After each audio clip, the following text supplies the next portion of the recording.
Queridos hermanos, vamos a leer hoy el libro de los Hechos, capítulo 13, y luego el Evangelio de Juan, capítulo 14. Entonces, vamos a leer un poquito este Hecho de los Apóstoles, que dice: le estaban hablando a los judíos, ¿no? Evangelizándolos, tratando de que ellos se convirtieran, ¿no? Entonces, hermanos, dice, hijos de la raza de Abraham, y cuantos entre vosotros temen a Dios, a vosotros ha sido enviada esta palabra de salvación. Entonces, le habla a los judíos, ¿no? Hermanos, hijos de la raza de Abraham, y cuanto entre vosotros temen a Dios. Dice, a vosotros ha sido enviada esta palabra de salvación. Los habitantes de Jerusalén y sus jefes cumplieron, sin saberlo, les dice, las escrituras de los profetas que se leen cada sábado, y sin hallar en él ningún motivo de muerte, pidieron a Pilato que le hiciera morir. Les está recordando, ¿no? Y contando para aquellos que pueden no tener claro el tema de Jesús, les está recordando, ¿no? Les dice, los habitantes de Jerusalén y sus jefes cumplieron sin saberlo las escrituras de los profetas que se leen cada sábado. ¿Por qué? Porque en la sinagoga, en el Shabbat, se juntaban y leían los libros proféticos. Entonces, les está diciendo a los que los habitantes de Jerusalén y sus jefes habían cumplido, sin saber, sin tener conciencia de ello, lo que los profetas habían escrito, ¿no es cierto?, en las escrituras de Dios, que se leen cada Shabbat. Y sin hallar en Jesús ningún motivo de muerte, pidieron a Pilato que le hiciera morir, ¿no? Porque ellos decían, no, nosotros no tenemos permiso para matar a nadie. Habían apedreado un montón de gente, pero no querían que pareciera que ellos lo mataban a Jesús, entonces estaban tratando de que Pilato decidiera matar a Jesús. Y cuando hubieron cumplido todo lo que referente a él estaba escrito, lo bajaron del madero y lo pusieron en el sepulcro, ¿no? Recordamos que Pilato intenta salvar a Jesús y los judíos piden que lo maten. No, crucifícalo, su sangre sobre nosotros y nuestros hijos. Y ellos se hacen cargo de la muerte de Jesús. Pero dicen, pero Dios le resucitó de entre los muertos. Él se apareció durante muchos días a los que habían subido con él de Galilea a Jerusalén y que ahora son testigos suyos ante el pueblo, ¿no? En este momento, la gente que caminó con Jesús, aparte ahora, eran testigos de su resurrección y están ahí caminando entre los judíos y son testigos ante el pueblo, ¿no? Dice, también nosotros os anunciamos la buena nueva de que la promesa hecha a los padres, Dios la ha cumplido en nosotros, los hijos, al resucitar a Jesús. Como está escrito en los Salmos, Hijo mío eres tú, yo te he engendrado hoy. Bueno, aquí tenemos este tema de imágenes dentro de imágenes, cajas dentro de cajas que vemos siempre en la Biblia, ¿no? En el Salmo dice, Hijo mío eres tú, yo te he engendrado hoy, lo mismo que dice Dios cuando Jesús es bautizado, ¿no? Dios engendra a Jesús como hijo suyo en esta imagen a través del Espíritu Santo al recibir el bautismo, ¿no? Es esa la imagen, ¿no? También el cristiano, el que recibe el bautismo, también se transforma en hijo de Dios, ¿no? Engendrado a través del bautismo. Dice, Dios las ha cumplido en nosotros, los hijos, al resucitar a Jesús. Porque en la resurrección está la promesa, ¿no?, de la resurrección, de la vida eterna, y dice, yo te he engendrado hoy. ¿Por qué? Por este tema de recibir el Espíritu Santo, ¿no? Y que le resucitó de entre los muertos para nunca más volver a la corrupción del cuerpo, que se muere y se pudre, ¿no? Y dice, lo tiene declarado, os daré las cosas santas de David, las verdaderas, ¿no? Por eso dice también en otro lugar, no permitirás que tu santo experimente la corrupción. Este tema de dar las cosas santas de David está haciendo referencia al rey David, pero también está haciendo referencia al pueblo hebreo, al pueblo elegido, ¿no? Dice, y que le resucitó entre los muertos para nunca más volver a la corrupción, lo tiene declarado. Dice, os daré las cosas santas de David, las verdaderas. Justamente, ¿no? Esto de las cosas santas del pueblo hebreo, del pueblo elegido, y en cabeza de David, ¿no? Del rey David, del cual Jesús es del linaje de David, pero a la vez es obviamente del pueblo hebreo, del pueblo elegido, porque uno de los roles de la divinidad es justamente ser judío, ¿no? Descendiente de David. ¿Por qué? Para que la promesa es la de la resurrección, para ya no terminar con la muerte primera y perder. Sin embargo, Dios nos ha prometido la vida eterna y la resurrección, ¿no? Donde Jesús es el primero en resucitar, ¿no? Para mostrarnos que es una promesa absolutamente real y una nueva realidad y la vida eterna que viene por la resurrección, ¿no? Dice, ahora bien, David, después de haber servido en sus días los designios de Dios, murió, se reunió con sus padres y experimentó la corrupción, en cuanto a que el cuerpo de David se pudrió en la tierra, obviamente, ¿no? Dice, se reunió con sus padres, ¿dónde? En alma, ¿dónde? En el cielo, ¿no? ¿Dónde se va a reunir con sus padres? ¿No? Sus padres se fueron enterrados en un lugar y David fue enterrado en otro. Entonces, ¿dónde se reunió? Se reúne en alma con sus ancestros en el cielo, ¿no? Y en el cielo está pendiente la resurrección.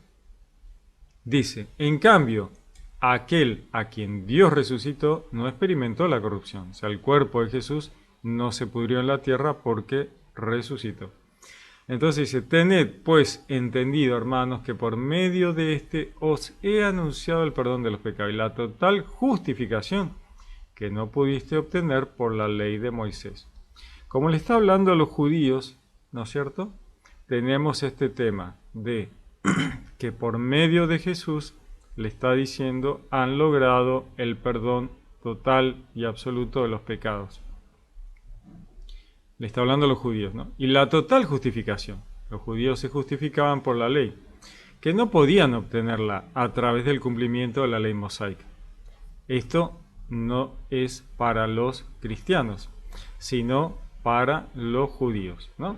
Los cristianos logran la justificación a través de la gracia. No necesitamos cumplir con la ley mosaica, ¿no? Sin embargo, los judíos tenían y tienen que cumplir con la ley mosaica, lo cual es muy difícil, muy complicado.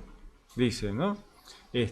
Justificación que no pudiste obtener por la ley de Moisés. Y sí, porque es muy difícil lograr la justificación a través de la ley.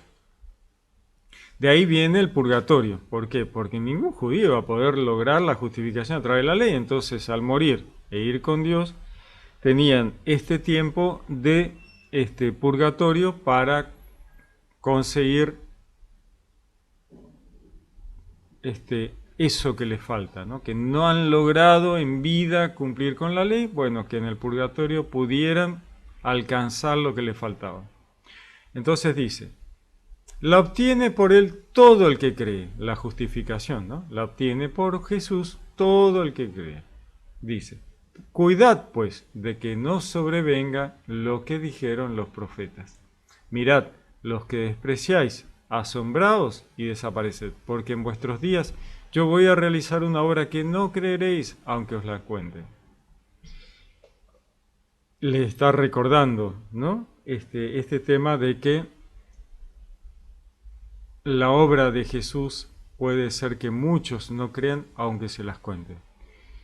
Bueno, dice, al salir les rogaban que les hablasen sobre estas cosas el siguiente Shabbat, ¿no? O sea, cuando salen Pablo de hablarle a los judíos, la gente estaba asombrada y todos querían saber más, conocer más, ¿no? Pensemos que le está hablando a los judíos en la sinagoga, en Shabbat, ¿no?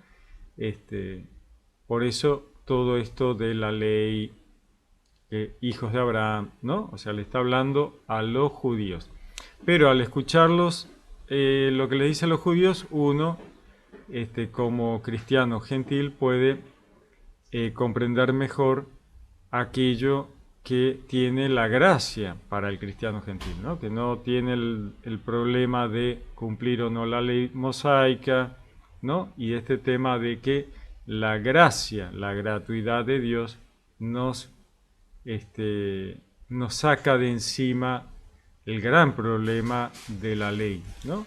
Los judíos que se convertían dejaban de estar agarrados por la ley a tener que cumplir todos esos preceptos que lo hacían muy difícil. El amor al prójimo, que es la enseñanza básica y fundamental de Jesús y de Dios, obviamente, es superior a la ley. La engloba, porque el amor al prójimo engloba a la ley y los profetas, y va más allá, ¿no? Cuando uno lee la ley mosaica, en el fondo de la ley siempre está el amor al prójimo, es la base de la ley. Pero se queda chica, se queda corta. El amor al prójimo llevado a la práctica como cristiano excede la ley lejos, ¿no? Lejos. Entonces, para el cristiano, cumplir con el amor al prójimo es mucho más sencillo y más completo que luchar con la ley mosaica. Muy bien, vamos a leer un poquito el Evangelio de Juan, capítulo 14, que dice: No se turbe vuestro corazón, creéis en Dios, creed también en mí. En la casa de mi Padre hay muchas mansiones, si no, os lo habría dicho, porque voy a prepararos un lugar. Y cuando haya ido y os haya preparado un lugar, volveré y os tomaré conmigo, para que donde esté yo, estéis también vosotros. Y a donde yo voy sabéis el camino. Le dice Tomás: Señor, no sabemos a dónde vas. ¿Cómo podemos saber el camino? Le dice Jesús: Yo soy el camino, la verdad y la vida. Nadie va al Padre sino por mí. Si me conocéis a mí, conoceréis también a mi Padre. Desde ahora lo conocéis y lo habéis visto. Le dice Felipe: Señor, muéstranos al Padre y nos basta. Le dice Jesús: Tanto tiempo hace que estoy con vosotros y no me conoces, Felipe. El que me ha visto a mí, ha visto al Padre. ¿Cómo dices tú, muéstranos al Padre? ¿No crees que yo estoy en el Padre y el Padre está en mí? Las palabras que os digo, no las digo por mi cuenta. El Padre que permanece en mí es el que realiza las obras. Creedme, yo estoy en el Padre y el Padre está en mí. Al menos creedlo por las obras. En verdad os digo, el que crea en mí, hará él también las obras que yo hago, y hará mayores aún, porque yo voy al Padre. Y todo lo que pidáis en mi nombre, yo lo haré, para que el Padre sea glorificado en el Hijo. Si me pedís algo en mi nombre, yo lo haré. Si me amáis, guardaréis mis mandamientos. Y yo pediré al Padre, y os dará otro Paráclito, para que esté con vosotros para siempre. El Espíritu de la verdad, a quien el mundo no puede recibir porque no le ve ni le conoce, pero vosotros le conocéis porque mora con vosotros. No os dejaré huérfanos, volveré a vosotros. Interesante, ¿no? Vamos a ver un poquito. Entonces dice: no se turbe vuestro corazón, no se preocupen, no tengan angustia. Crean en Dios y crean también en mí.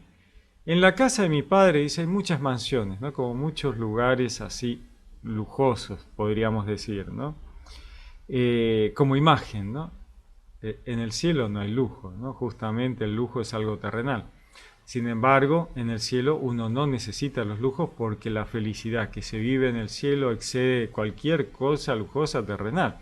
O sea, va mucho, mucho más allá. Dice, os lo habría dicho porque voy a prepararos un lugar. Jesús nos está diciendo que va a tener lugares preparados para todos aquellos que crean en Él, para ser felices sin límite. O sea, la felicidad de estar en el cielo no tiene comparación con nada que uno haya vivido en la tierra. Y cuando haya ido y os haya preparado un lugar, o sea, Jesús nos está diciendo, yo voy y les voy a preparar un lugar, no es que, ¿no? Yo les voy a preparar un lugar, así como un padre amoroso te dice, yo te preparo un lugar donde ustedes van a estar, para que donde yo esté, estéis también vosotros, ¿no? Eso nos muestra después las revelaciones de Juan en el Apocalipsis, como toda esa multitud de gente incontable que es salvada, están con el Cordero de Dios, que es Jesús, ¿no?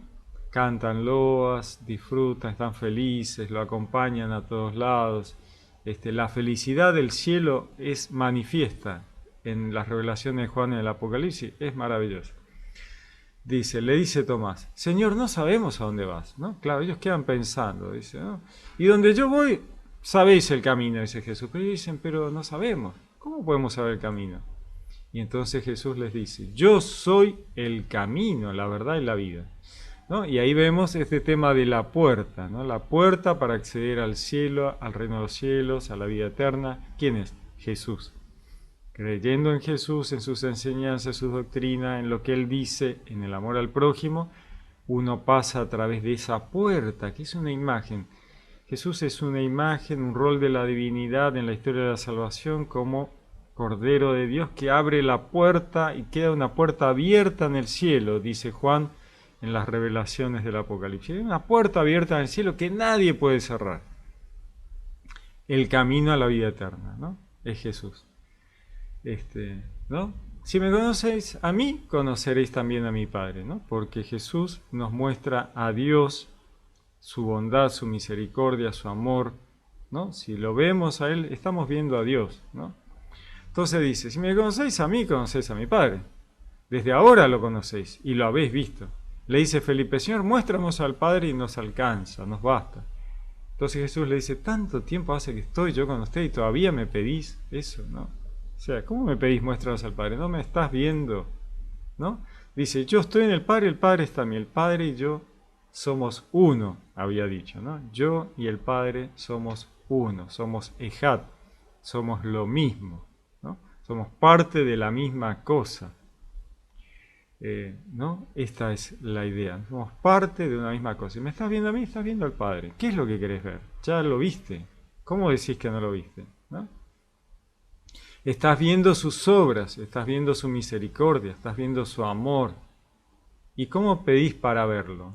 ¿Cómo puedes pedir ver algo que ya viste? ¿No? Entonces, cuando vemos las acciones de Jesús, cuando vemos la misericordia de Jesús, cuando vemos el amor de Jesús, ya hemos visto a Dios, ¿no? Eso es Dios. ¿Cómo podemos decir que no lo hemos visto? Ya lo vimos. Amor y misericordia. Vida eterna, vida para tirar para arriba. Eso lo volvemos a ver en las revelaciones de Juan en el Apocalipsis. Amor, misericordia, perdón, para tirar para arriba, ¿no? O sea, Dios va en busca de las ovejas perdidas una y otra vez y otra vez y otra vez y otra vez.